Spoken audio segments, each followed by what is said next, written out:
हाय, मैं शिखा स्वागत करती हूँ आप सभी का मेरे यूट्यूब चैनल मॉम कनेक्शन पर।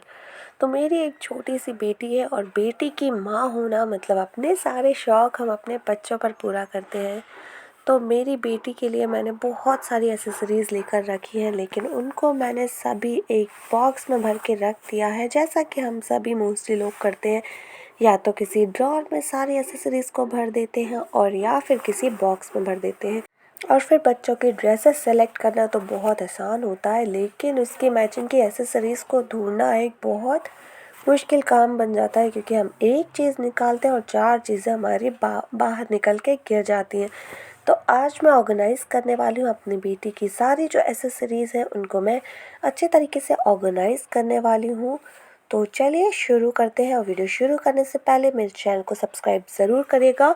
इसी तरीके का कंटेंट आपको मिलता रहेगा और मेरी सारी वीडियोस की अपडेट आपको मिलती रहे, इसके लिए नोटिफिकेशन बेल को ज़रूर ऑन करिएगा। सबसे पहले मैंने हेयर बैंड्स के लिए एक बॉक्स लिया हुआ है। मेरे पास ये स्वीट्स का बॉक्स रखा हुआ था, इसमें मैं सारे हेयर बैंड्स को बहुत अच्छे तरीके से लगा दूँगी। बच्चे हेयर बैंड्स में बहुत ही क्यूट लगते हैं और बहुत सारा हमारे पास कलेक्शन हो जाता है। मेरी बेटी को तो हेयर्स बहुत कम है, तो मेरे पास हेयर बैंड्स का कलेक्शन थोड़ा सा कम है, बट मेरे पास हेयर क्लिप्स बहुत ज़्यादा है। तो मैं हेयर बैंड्स को सारे हेयर बैंड्स को मैंने इस तरीके से इस बॉक्स में रख दिया है। सभी को अच्छे तरीके से हम फोल्ड कर देंगे, ताकि हम जब भी इस बॉक्स को खोलें एकदम से सारी चीज़ें बाहर ना आए, और जो भी हमें हेयर बैंड चाहिए हो हम अपनी ड्रेस को साइड में रखकर और हेयर बैंड को मैच करके सिर्फ वही हेयर बैंड को निकाल पाएँ। तो ये हमारा हेयर बैंड का बॉक्स बनकर रेडी हो चुका है।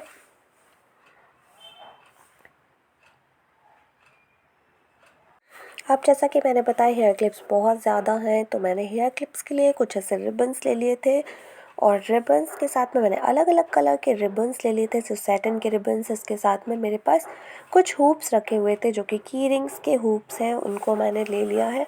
और अब सारी क्लिप्स को इनमें मैं लगा दूंगी, क्योंकि इनको बहुत ज़्यादा आसान होता है कैरी करना। इस तरीके से अगर आप रिबन्स के अंदर क्लिप्स को लगा लेंगे तो सारी क्लिप्स बहुत आसानी से मिल भी जाती हैं, यहाँ वहाँ नहीं होती, और जिस टाइम पे हमें जो क्लिप चाहिए होती है वो आसानी से मिल जाती है। क्योंकि कई बार क्या होता है कि कुछ क्लिप्स हमारी ऐसी होती हैं कि बॉक्स में कहीं यहाँ वहाँ किसी दूसरी चीज़ के पीछे छिप जाती है, और जब हमें चाहिए होती है मिलती नहीं है, या तो वो इग्नोर कर देते हैं हम और वो कभी यूज़ ही नहीं हो पाती है। और कुछ क्लिप्स ऐसी होती है जो ऊपर होती है, उनको हम बार बार यूज़ करते जाते हैं। तो इस तरीके से हम रिबन्स में क्लिप लगा लेंगे, और इन रिबन्स को आप, क्योंकि उनके ऊपर हुप्स हैं, तो इनको हम कहीं भी आराम से हैंग भी कर सकते हैं, किसी नील्स पर या फिर ड्रेसिंग के अंदर या बच्चों के कबर्ड के अंदर हम इसको आसानी से हैंग कर सकते हैं।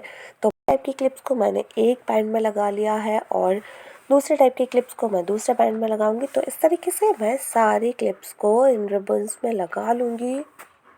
आप लोग मुझे कमेंट करके ज़रूर बताइएगा कि आपके बच्चों को क्लिप्स लगाना पसंद है या नहीं। मेरी बेटी को तो क्लिप लगाना बहुत पसंद है, और वो घर में भी पूरे टाइम क्लिप लगा कर घूमती है। उसको अलग अलग तरीके की क्लिप्स का बहुत ज़्यादा शौक़ है।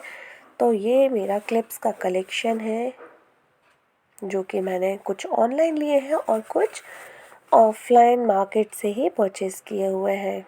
तो अब मैंने यहाँ पे ले लिया है, एक मेरे पास एक पुराना बॉक्स रखा हुआ था जो कि काफ़ी पुराना है, लगभग 15 साल पुराना ये बॉक्स है, और इसमें तरीके से ड्रॉर्स बने हुए हैं। तो अब हम इन सारी चीज़ों को एक एक करके में लगा देंगे। इसे फोल्ड करके हम एक ड्रॉर में सारी क्लिप्स रख लेंगे। यहाँ पे मैंने सारी क्लिप्स को रख के और ड्रॉर को हम बंद कर देंगे।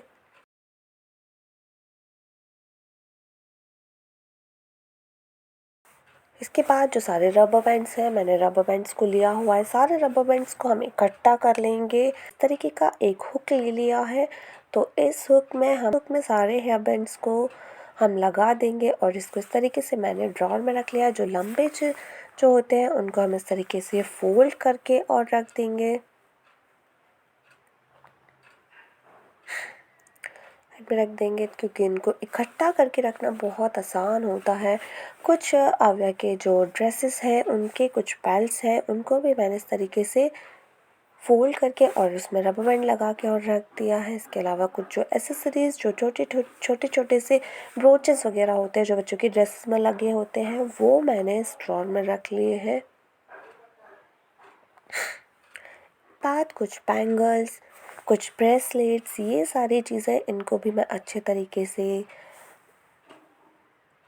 इसको मैंने ड्रॉर में रख दिया है। ये कुछ मेरे पास बिंदी है जो कलरफुल बिंदी होती है लिक्विड वाली, वो यहाँ पे आव्या को लगाना बहुत पसंद है तो इसको मैंने यहाँ पे रख दिया है। इसके साथ ही कुछ ब्रेसलेट्स जो छोटे छोटे बच्चों को बहुत शौक़ होता है, जो मदर करती हैं उनको वही देख के सारी चीज़ें करनी होती है, तो मैंने ये सारी चीज़ें एक अलग ड्रॉर में रख दी है। इसके बाद ये गॉगल्स रख दिए हैं। इसके बाद अब हमारे पास एक बॉक्स खाली रखा हुआ है तो इसमें हम मास्क रख सकते हैं, हैंकीज़ रख सकते हैं, क्योंकि छोटे बच्चों के साथ में हैंकीज़ और मास्क तो बहुत ज़्यादा कंपलसरी होता है।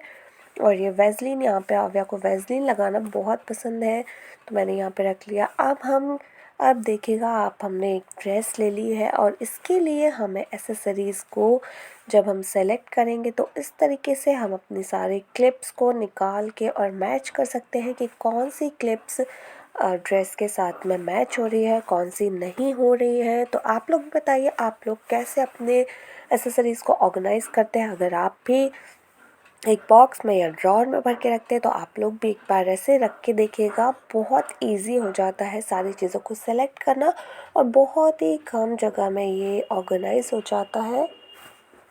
यहाँ पे सारी एसेसरीज़ ड्रेस के साथ में निकाल ली है और बिल्कुल भी मैस क्रिएट नहीं हुआ है, कोई भी दूसरी चीज़ एकदम डिस्टर्ब नहीं हुई है और आव्या की सारी एसेसरीज़ मैंने निकाल के रख ली हैं। तो ये था हमारा आज का वीडियो। अगर वीडियो पसंद आया हो तो प्लीज़ लाइक कीजिएगा, चैनल को सब्सक्राइब कीजिएगा और दोस्तों के साथ शेयर ज़रूर करिएगा। मिलते हैं आपसे किसी नए वीडियो के साथ, तब तक के लिए बाय बाय।